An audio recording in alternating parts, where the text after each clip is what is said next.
Assalamualaikum warahmatullahi wabarakatuh. Alhamdulillah wassalatu wassalamu ala Rasulillah Sayyidina Muhammad ibn Abdillah wa ala alihi wa sahbihi wa mawalah amma ba'dah. Baiklah, kita insyaallah akan memulai pengajian kitab Mabadi Awaliyah fi Usulil Fiqhi wa Qawaiduhu. Kitab Mabadi Awaliyah ini membahas tentang usul fikih dan juga kaidah fikih. Baik, bismillahirrahmanirrahim. Kita langsung memasuki muqaddimah. Karena muqaddimah ini penting untuk kita baca, maka kita baca dari awal. Apa yang diinginkan di dalam kitab ini itu ada di dalam muqaddimah. Maka kita mari sama-sama untuk memulai dengan membaca muqaddimah. Alhamdulillahi wassalatu wassalam ala Rasulillahi wa ala alihi wa sahbihi al-mutamassikina bil kitabi was sunnah. Alhamdulillah, segala puji bagi Allah, wassalatu wassalam dan salawat beserta salam ala Rasulillah, kepada Rasulullah sallallahu alaihi wasallam. Semoga tetap tercurah kepada baginda Nabi Muhammad sallallahu alaihi wasallam wa ala alihi, dan kepada keluarga Nabi, wa sahbihi dan sahabat Nabi, al-mutamassikin bil kitab was sunnah, yang selalu berpegang teguh kepada Alkitab dan Sunnah. Dalam bahasan usul fikih, Alkitab ini maksudnya adalah Al-Quran, As-Sunnah ini adalah hadis Nabi Sallallahu Alaihi Wasallam. Jadi kalau ada bahasan di dalam Sunnah, itu maksudnya dalam hadis Nabi Sallallahu Alaihi Wasallam. Bukan yang kita pahami bahwa Sunnah ini adalah artinya mengerjakan mendapat pahala, meninggalkan tidak berdosa. Memang begitu. Tetapi ketika ada bahasan di dalam usul fikih Sunnah, Sunnah di sini bisa berarti hadis Nabi Sallallahu Alaihi Wasallam. Wa ba'd fa innahu la yukhfa ala ahadin, bahwa sesungguhnya tidak samar bagi seseorang, tidak aneh bagi setiap orang, anna syajarata, bahwasanya pohon, la taqumu biduni asliha, tidak akan berdiri tanpa asalnya. Ya, maksudnya apa? Bahwasanya pohon itu tidak akan bisa berdiri kokoh tanpa ada akarnya. Kita semua nggak heran, dan ini nggak aneh. Ya, tahu semuanya bahwa pohon itu mesti ada akar. Kalau nggak ada akar, ya gimana bisa berdiri? Hatta rumput, sampai kepada rumput pun punya akar. Wa annal baita, dan nggak samar juga, nggak aneh juga. Wa annal baita, dan bahwasanya rumah, la yaqumu bidunil asas, tidak akan berdiri bidunil asas, tanpa pondasi. Ya, rumah yang berdiri tanpa pondasi bisa memang, tetapi gak kokoh, gak kuat. Mungkin ketika ada badai, ya gampang roboh lah rumah yang tanpa pondasi gitu. Maka ketika ingin sebuah bangunan itu kokoh, apalagi bangunan tingkat, maka yang utama adalah pondasinya harus kuat. Wa kadzalikal fiqhu, dan begitu juga fikih, la yaqumu bidunil usul, fikih tidak bisa terbangun tanpa adanya usul. Fikih nggak akan muncul tanpa ada usul fikih, itu maksudnya. Walidzalika qila fi Jami'ul Bayan, dan begitu juga telah dikatakan dalam Jami'ul Bayan, man jahilal asla lam yusbibil far'a abadan. Siapa yang bodoh asal, maka tidak akan paham kepada cabang selamanya. Kalau dia tidak mengetahui usul fikih, maka untuk mengetahui fikih secara mendalam dia akan sangat sulit sekali. Maka ketika kita ingin memahami fikih secara mendalam, juga kita perlu satu ilmu untuk menopang kita, yaitu ilmu usulul fikih. Ini kitab membahas usul fikih dan juga kaidah fikih. Walamma kanat kutubul usulil al-mutadawilati baina aidina, dan ketika kitab-kitab usul yang beredar di antara kita, ya banyak sudah banyak kitab yang beredar, kitab usul fikih yang beredar di antara kita ini, asrut tanawuli, sulit untuk dipahami. Ya, ini sebabnya kenapa beliau membuat kitab ini sebabnya. Karena banyak sih memang kitab usul yang menyebar, tetapi sulit untuk dipahami. Bagi siapa? Bukan bagi orang-orang yang cerdas, bukan bagi orang-orang yang belajar usul fikih, udah pernah belajar, bukan. Tetapi li abnai jinsina, kepada anak-anak jenis kita.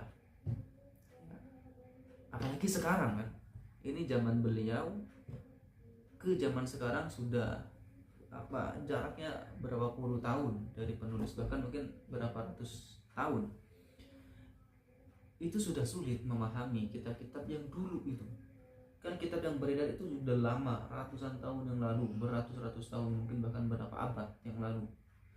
Nah, itu sudah sulit dipahami. Maka beliau membuat kitab terbaru untuk supaya supaya mudah dipahami bagi anak-anak kita yang baru belajar usul fikih.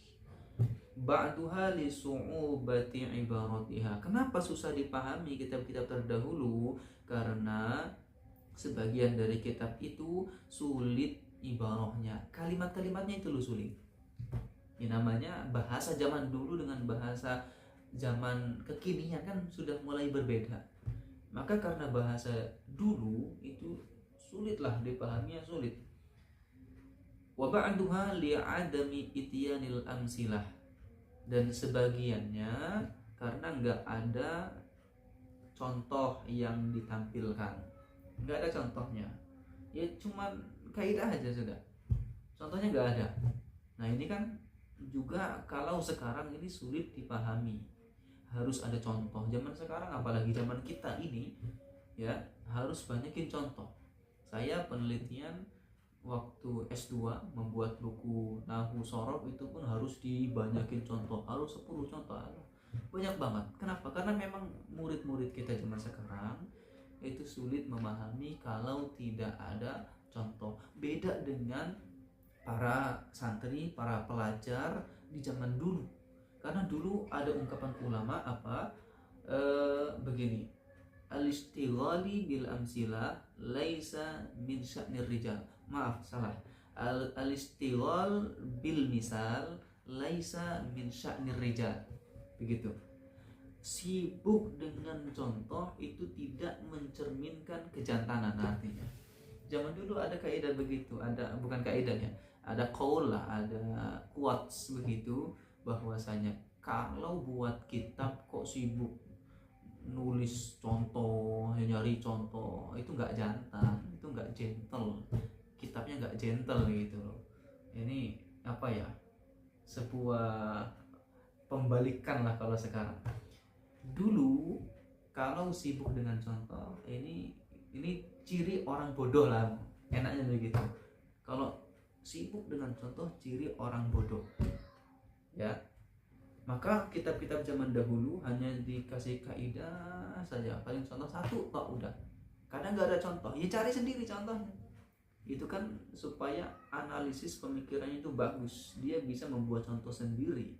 Tapi zaman sekarang kan beda, harus ada contoh dulu, baru dia bisa nantinya membuat contoh yang baru, membuat kalimat yang baru, misalnya menganalisis sesuatu yang baru dengan adanya contoh terbaru, contoh yang sekarang.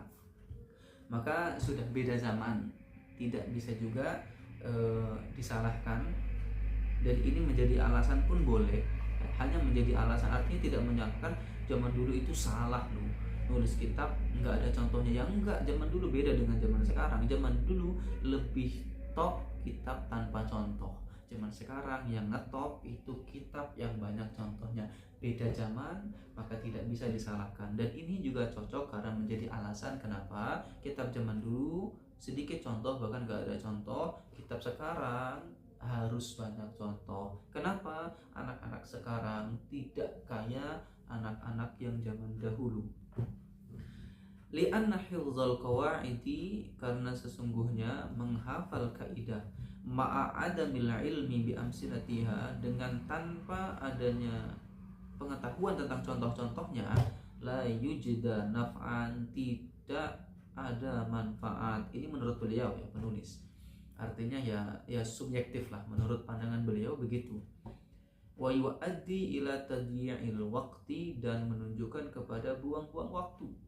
Ngapalin kaidah tapi ketika ditanya contohnya apa nggak ngerti, ya ini ngabisin waktu. Zaman sekarang kan begitu, ketika hafal kaidahnya hafal, matanya hafal, misalnya jurumiyah hafal, tapi ketika ditanya coba berikan contoh mubtada khobar yang paling ringan pun nggak bisa. Jurumiyah hafal, disuruh nyari contoh mubtada khobar nggak bisa. Paling mentok Zaidun qaimun yang ada di kitabnya. Ini kan artinya penurunan daripada kualitas keilmuan. Kalau zaman dulu ya ngafal kaidah, artinya kitabnya tanpa contoh, itu sudah langsung. Ketika contohnya apa ya tahu, sudah bisa memberikan. Beda dengan zaman sekarang, imriti hafal, ya ketika ditanya apa berikan contoh naat man'ut juga nggak bisa. Nah itu ya, karena penurunan kualitas daripada zaman ke zaman.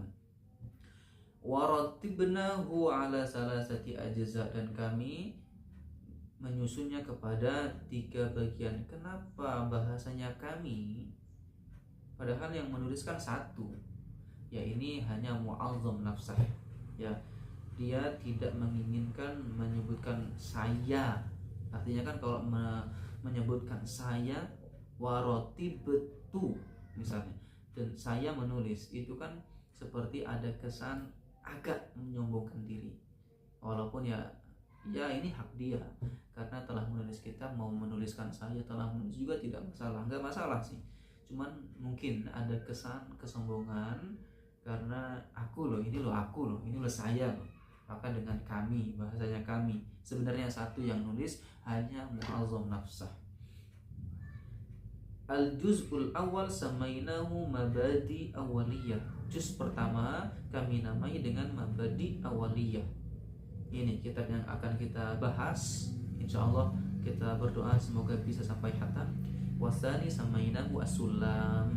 Yang kedua, jilid kedua itu as-sulam. Kalau ada kesempatan waktu bisa kita bahas juga, karena ya nggak terlalu tebal.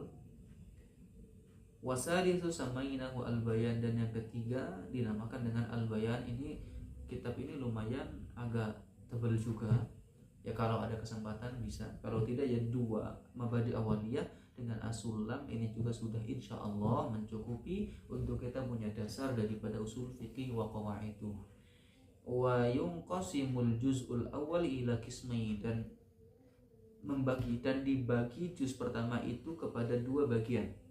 Al-awwalu fi usulil fiqhi, yang bagian pertama itu tentang usul fikih. Wasani fil qawaidil fiqhiyah, dan yang kedua tentang kaidah fikih. Wallahu nas'alu an yanfa'a bihi wa an yablughu amalana.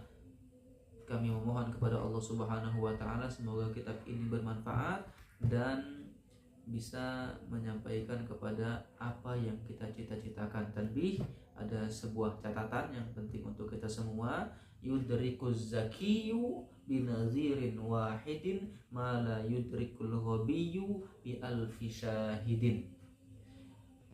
Orang-orang yang cerdas itu akan paham hanya dengan satu contoh, dan begitu kebalikannya, mala yudrikuhul ghabi bi alfi syahidin. Tidak, orang-orang yang bodoh itu tidak akan pernah paham walaupun dengan 1000 contoh. Ya, saya ulangi, yudrikuz zakiyyu binazirin wahidin mala yudrikul ghabiyyu bi alfi syahidin. Orang cerdas akan paham dengan hanya satu contoh yang tidak dimiliki oleh orang bodoh. Bahwasanya orang bodoh itu tidak akan paham walaupun dengan 1000 contoh. Kita semua insya Allah kita berdoa bahwa kita termasuk orang-orang yang cerdas. Kenapa? Karena kita memilih untuk belajar, itu merupakan pilihan dari Allah Subhanahu wa taala. Kita mau belajar itu anugerah dari Allah Subhanahu wa taala, artinya kita merupakan orang-orang yang cerdas. Amin ya rabbal alamin. Wallahu a'lam bissawab. Wassalamualaikum warahmatullahi wabarakatuh.